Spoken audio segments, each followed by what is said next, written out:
elenco, né, e de algumas peças.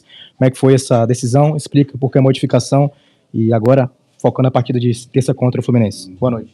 Boa noite. Eu acho que, como nós esperávamos, o Palmeiras teria uma maior posse de bola. As chances que o Palmeiras criou no primeiro tempo foram por erros de passe vinda de fora para dentro, onde é mais difícil num campo rápido como esse, a gente não está acostumado a jogar. Portanto, era para evitar no primeiro terço de construção de campo esses passes por dentro. Infelizmente, no quarto ou quinto passe que nós tentamos, nós acabamos perdendo a bola e sofrendo o gol.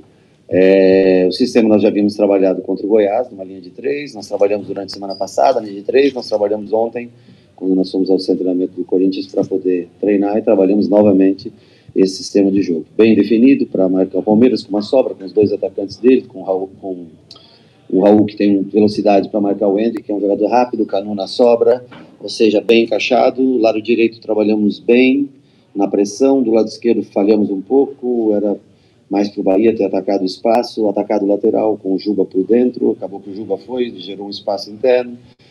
Mas, assim, no cômputo geral, acho que não foi um jogo ruim, diferentemente do Cruzeiro, que foi um jogo péssimo. Hoje foi um jogo que nós competimos bastante, o árbitro matou bastante o jogo, ele conseguiu dar cartões, pendurar, irritou bastante.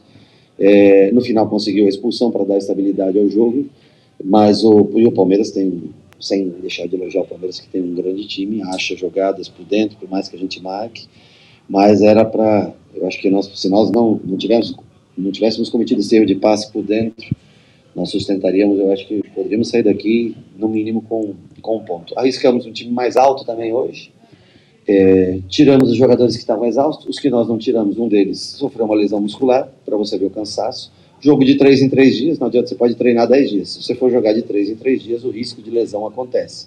Tiramos alguns jogadores pendurados, porque nós precisamos ter um time para jogar dentro da Fonte Nova contra o Fluminense. Nós temos 5 jogos dentro de casa, nós vencemos os últimos 2 jogos dentro de casa, e nós temos o torcedor, tem que acreditar e tem que marcar presença, incentivar, que nós não estaremos dentro da zona de rebaixamento na próxima rodada, e nós temos que vencer nossos jogos dentro de casa. Ô, Rogério, boa noite. Você falou lá em Salvador, antes de viajar, que independentemente do que acontecesse na viagem, que era para o torcedor lotar a Fonte Nova e abraçar a equipe nessa briga do campeonato que passa nos bastidores, em que o Bahia tem que ser campeão, que é permanecer e quem sabe atingir uma Sul-Americana. Qual é o recado que você passa agora, baseado nesses 2 jogos, onde, como você falou, do Cruzeiro, um jogo péssimo, mas hoje um jogo mais organizado? Eu acho que o time mais organizado, que competiu durante todo o tempo, eu acho que mesmo, até quando ficou com 10 jogadores, tentou ainda se defender bem, contra-atacar, com Biel e Everaldo, que entraram, eram os 2 que não estavam pendurados no jogo. Nós só perdemos o Nico pelo cartão vermelho, que tomou, que está fora do próximo jogo. Nós vamos montar um time competitivo e fazer como foi contra a Inter, contra a Fortaleza, tentar jogar no limite para vencer esse jogo e, consequentemente, manter o Bahia fora da zona de rebaixamento. Rogério, boa noite. Eu queria que você falasse de 2 atletas especiais. 2 que viajaram com o grupo desde a viagem já para Minas Gerais e acabaram não entrando, que é o Marcos Vitor e o Diego Rosa. Desculpa, o Cittadini. O Cittadini foi o único dos meias relacionados que acabou não entrando em nenhum momento, e o Marcos Vitor, hoje a gente tinha 3 zagueiros no time titular e apenas 1 no banco. Então eu queria que você falasse um pouco da situação dos 2, por favor. Ok, eu tenho 3 zagueiros titular, tenho o David Duarte no banco e tenho o Rezende que jogou na posição que jogou, ou seja, eu tenho 5 zagueiros, então eu posso fazer tranquilamente, usar 1. O Cittadini volta de lesão, está tentando readquirir a forma, ele sente um pouco de dor, ele convive com essa dor já há tempos, ele ainda não sinto ele com uma rotação que possa jogar. E outra coisa, nós somos em 28 que viemos, alguém tem que ficar fora. Então, se você não fica fora esse, você vai fazer a pergunta em cima de um outro para mim. Então, assim, nesse caso, o Cittadini hoje estava no banco, ficou fora do primeiro jogo, e o Marcos, porque nós somos 6 zagueiros. Hoje tinham 3 jogando, 1 no banco, e o Rezende que pode fazer a função, especialmente pelo lado esquerdo. Por isso, nós optamos por deixar 1 zagueiro no banco, tem mais um atacante na frente, tem mais um meia pelo meio campo para tentar, numa necessidade, poder atacar mais o Palmeiras, no momento em que a gente pensou em levar esse jogo em igualdade o máximo possível e tentar, na parte final, com a entrada de Everaldo, com a entrada de Biel, que estavam, eles vinham de jogos seguidos, então nós tentamos segurar hoje aqueles jogadores que estavam com propensão à lesão. 2 nós colocamos, que foi Rezende e Raul Gustavo. Um deles teve uma lesão de posterior. Rogério, boa noite. O tempo é muito curto, a recuperação, o intervalo, viagem, era para vir para Guarulhos e nós acabamos chegando em Congonhas porque foi cancelado o voo, são mais 1h30 que você tem que pegar de ônibus para vir para cá. Aí amanhã você está aqui do lado de Guarulhos, vai sair de Congonhas, então assim, tudo isso colabora numa viagem longa de 6 dias, jogando sempre agora de 3 em 3 dias e tendo um jogo decisivo daqui a 3 dias novamente. Rogério, boa noite. Antes do jogo, quando eu te perguntei sobre as trocas, você deixou claro que imaginaria que mesmo com esse time com muitas mudanças, você poderia vencer o jogo. E o jogo prova que isso era possível mesmo, placar de 1-0, expulsão nos minutos finais. Você acabou de enaltecer de novo o fator casa para essa próxima rodada. O Bahia conseguiu 6 triunfos dos 9 jogando diante do torcedor.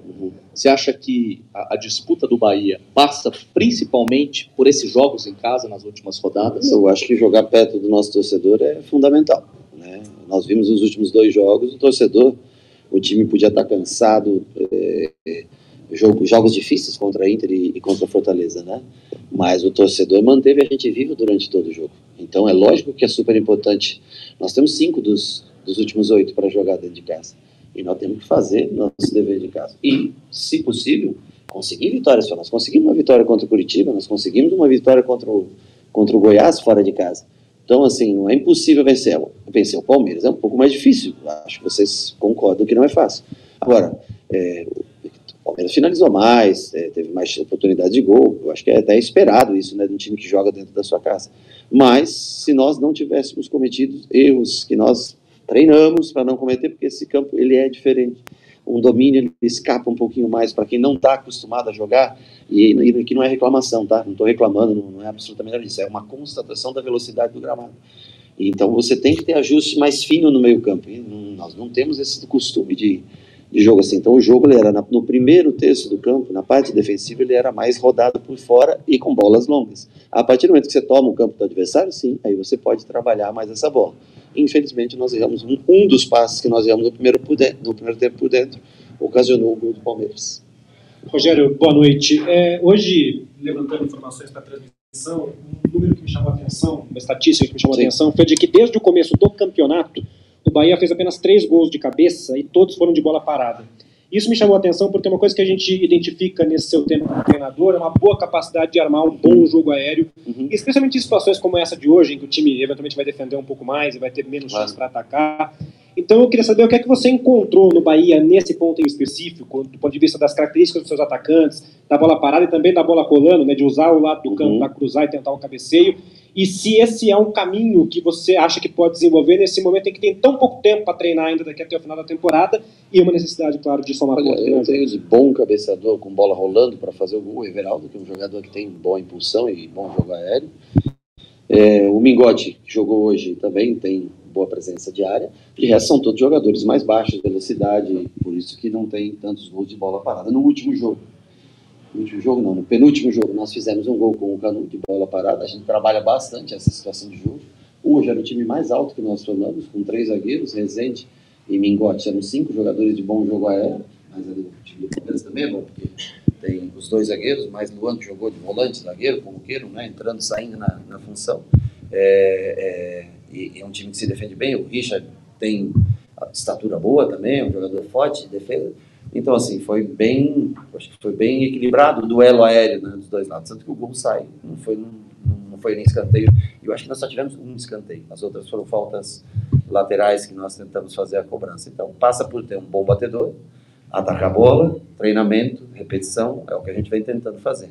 Se tem 3, eu sei que o menos foi com a gente, que foi o gol do Canu nesses poucos jogos que a gente tem frente ao Bahia. Rogério, aqui, boa noite, Murilo da Rádio Dimensão Esportiva. Hoje você não pôde contar com um jogador muito importante, que é o Cauli, né? É um jogador que distribuiu 5 assistências para o Bahia nesse campeonato. O que essa perda interferiu para o estilo de jogo? 2 jogadores que a gente não pôde contar hoje, 3 na verdade. O Vitor Hugo, porque ainda não, a cicatrização ainda não permite, né, botar um zagueiro que não tem condições de cabecear a bola, não faz sentido.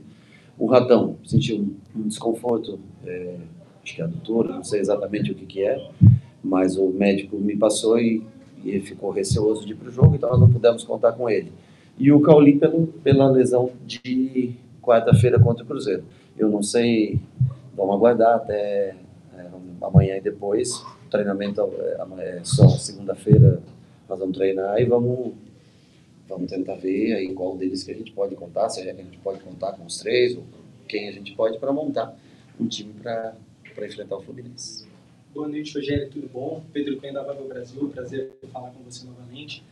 O Bahia sai desse saldo, dessa longa viagem para BH e aqui para São Paulo sem somar pontos. O que pode levar de aprendizado para nessa próxima partida contra um difícil adversário que é o Fluminense, para voltar a somar pontos e sair dessa zona incômoda? Nunca jogue tão mal como jogou contra o Cruzeiro e compita sempre como competiu contra o Palmeiras. Eu acho que são as 2 grandes lições. Se você for competitivo ao extremo contra um time mesmo superior ao seu, você vai conseguir batalhar até o final. Se você jogar muito mal, como foi contra o Cruzeiro, mesmo com um time que é mais ou menos parelho com o seu, você não terá chances de vencer. Eu acho que essas são as 2 maiores lições que a gente leva dessa viagem. Pronto, Rogério. Mais alguma? Não? Valeu, aí o técnico Rogério Ceni.